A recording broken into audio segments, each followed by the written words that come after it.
Tell you what a pleasure it is to be at this gathering. As I will share with you a little bit later in this address, my life has been marked by the various influence and movements of the Matthews brothers. But I wanted to begin just by informally saying that I retired from 11 years as dean here at Wesley Seminary on July 1st of this year. And that also culminated 38 years on the faculty here at Wesley teaching Old Testament. I will always count it as one of the most important things that I was able to do as dean before my retirement, that we succeeded in bringing the Matthews archives here to the Wesley Library. And I just couldn't think of a better place for that to be than at Wesley. And I think what George and Maynard and I said was not, should this happen, but how do we make it happen? And I had to be somewhere else in the middle of the day today, so I didn't get to actually be at the ribbon cutting up there, but I saw the display that Bill Fauble organized, and I've followed all of the steps that brought this to fruition, and I'm very proud that that happened before I ended my tenure as dean. The topic of this address was given to me as theological education in the 21st century, and just in case I didn't think that was broad enough, there was a colon, and after that it said a global view. So this is one of those topics that I would not have let a student take. I would have said, you know, this is a little broad. Maybe it would be better if you focused in a little bit on something that would be more manageable in a short space. But that wasn't one of my options. Let me begin by saying this. I never met Joe Matthews.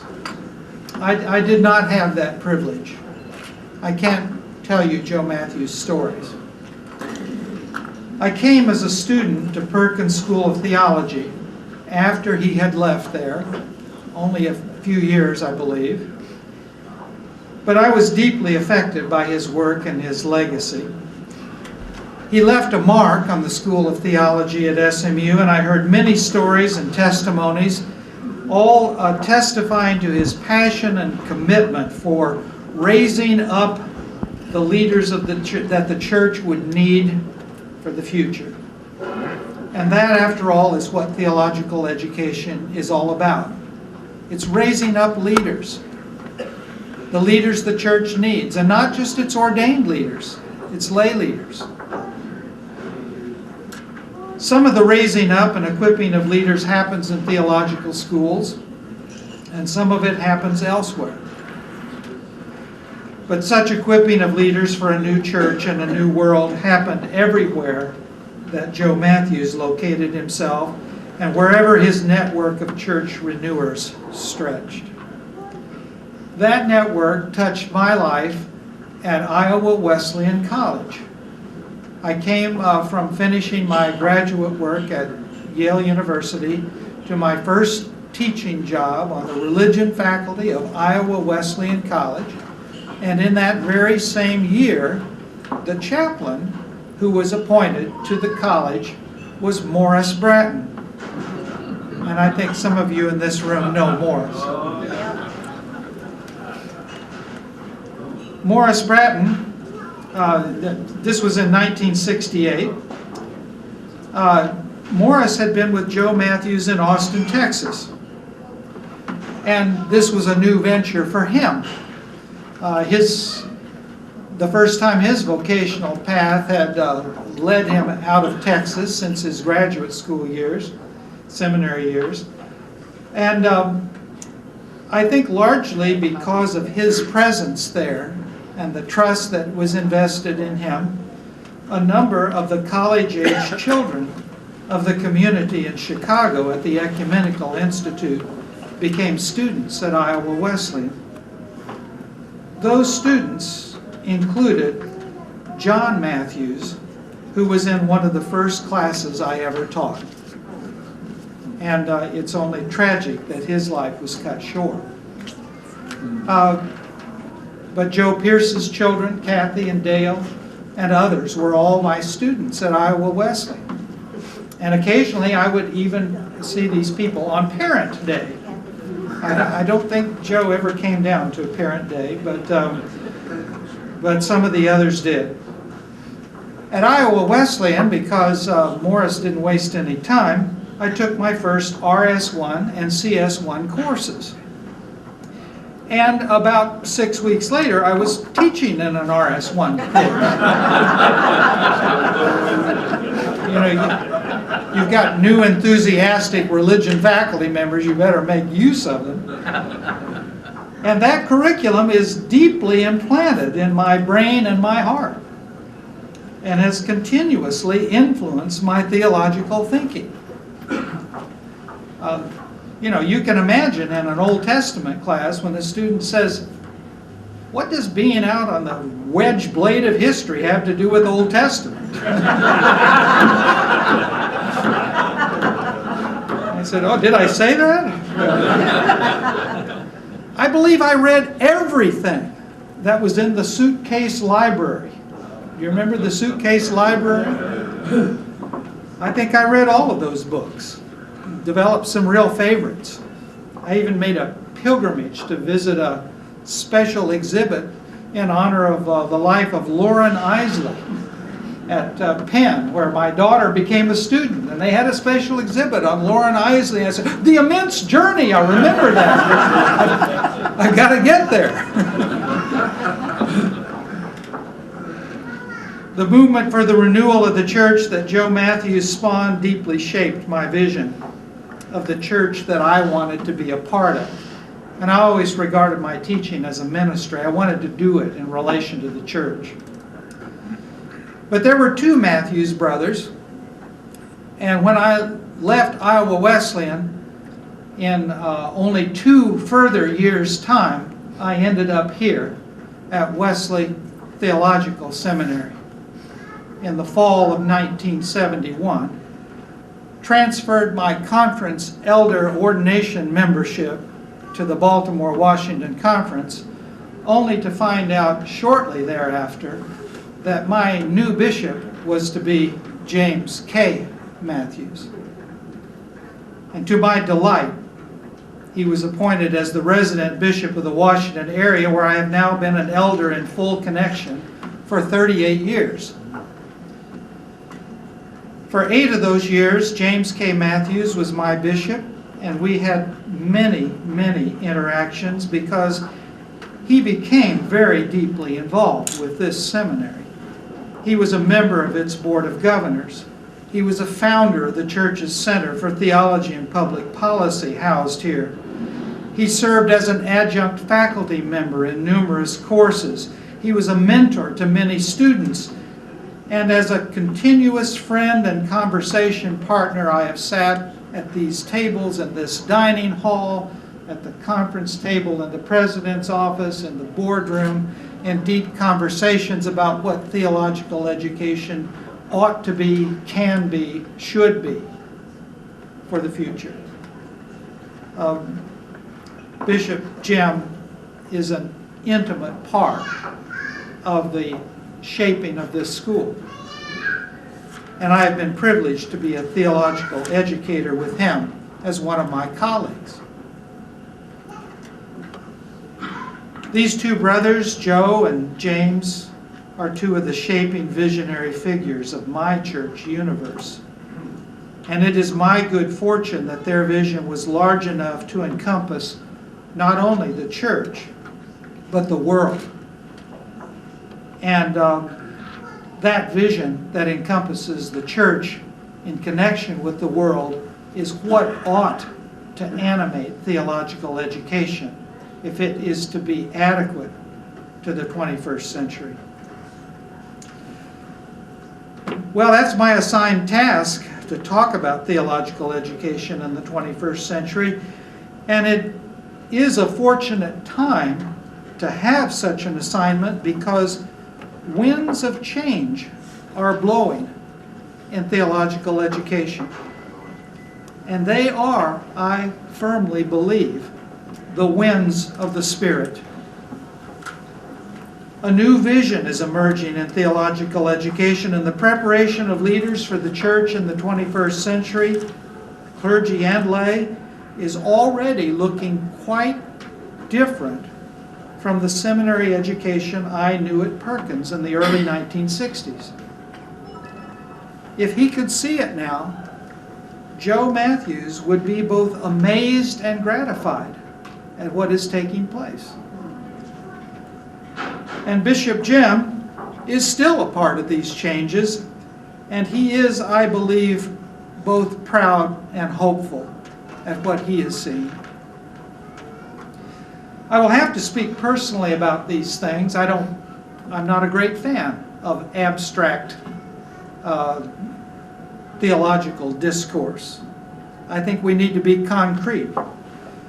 I have been a faculty member at Wesley Theological Seminary for 38 years until my retirement for full-time responsibilities this July. And the last 11 of those was in service as the dean of the seminary. I think what I have seen happening over that time at Wesley is representative of what is happening across theological education. So I am going to use Wesley as a positive case study, because in spite of the challenges, and we certainly have had challenges and had our moments of struggle in the course of the 38 years I've been part of the journey here. This school, by the way, is 225 years old. It has a rich history of its own. But in spite of the challenges, I think Wesley has largely embraced the changes that are taking place. Has not been one of those institutions dragging and kicking its feet as it gets dragged into the 21st century. Wesley's current strategic plan, adopted in 2004, is entitled Ministry 2044, because 40 is the biblical number for a generation.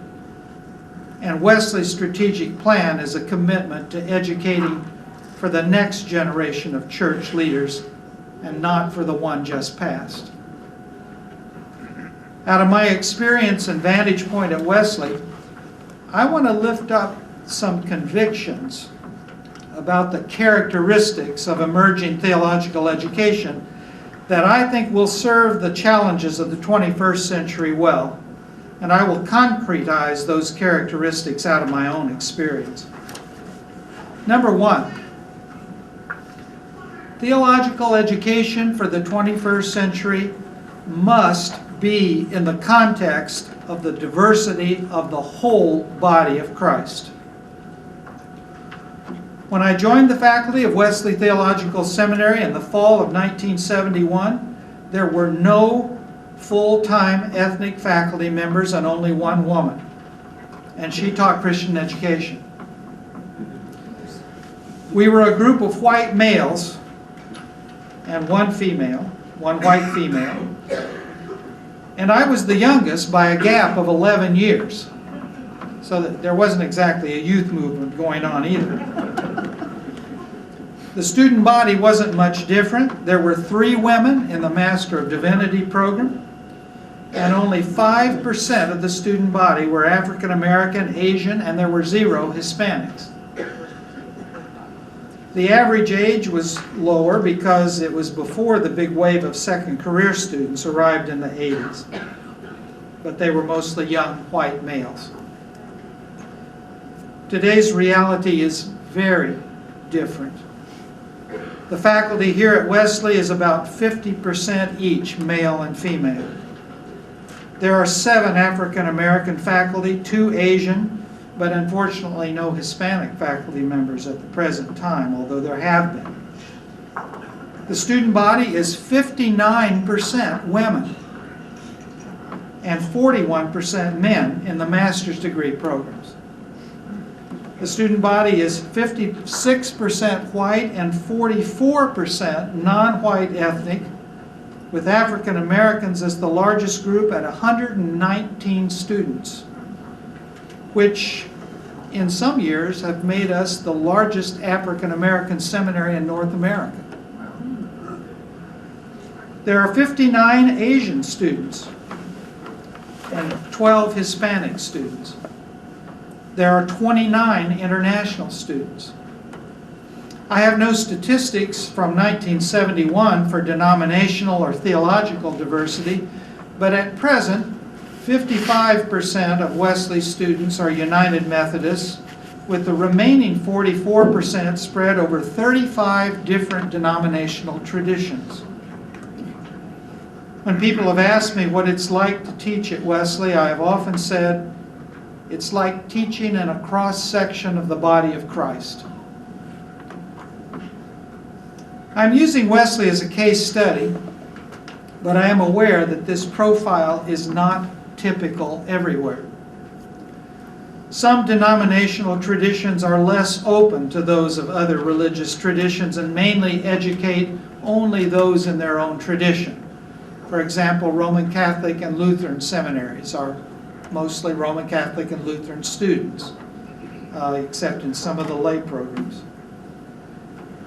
But I think Wesley represents the direction of seminary education for the 21st century, and there are many other schools moving in that direction. And those who do not, I think, will be left behind in the wake of history. The patterns by which persons attend and join congregations is less and less dominated by denominational loyalty. And there are beginning to be more multi-ethnic congregations, although this is a slow development. My wife pastors a sizable United Methodist congregation about 40 miles from here, and new member groups come from a wide variety of backgrounds with only a few lifelong Methodists. This diversity is reflected in Bible study and small discussion groups. These people are eager to know the marks and distinctive traditions of their congregation and its Methodist background now that they are members there, but they value and are shaped by the traditions that shaped them earlier in life. And pastors in the 21st century need to be prepared for a rich ecumenical mix even inside of their own congregations. And those who are not will be in for some difficulties. This, of course, is fully consistent with Joe and Jim Matthews' understanding that church renewal must be an ecumenical enterprise. It is not the possession of any one tradition, and it is done best when even individual experiences are not limited to any one tradition, but cross the boundaries of the diversities of the human family. The future of the church can honor and be enriched by particular denominational traditions, but they cannot live in denominational silos.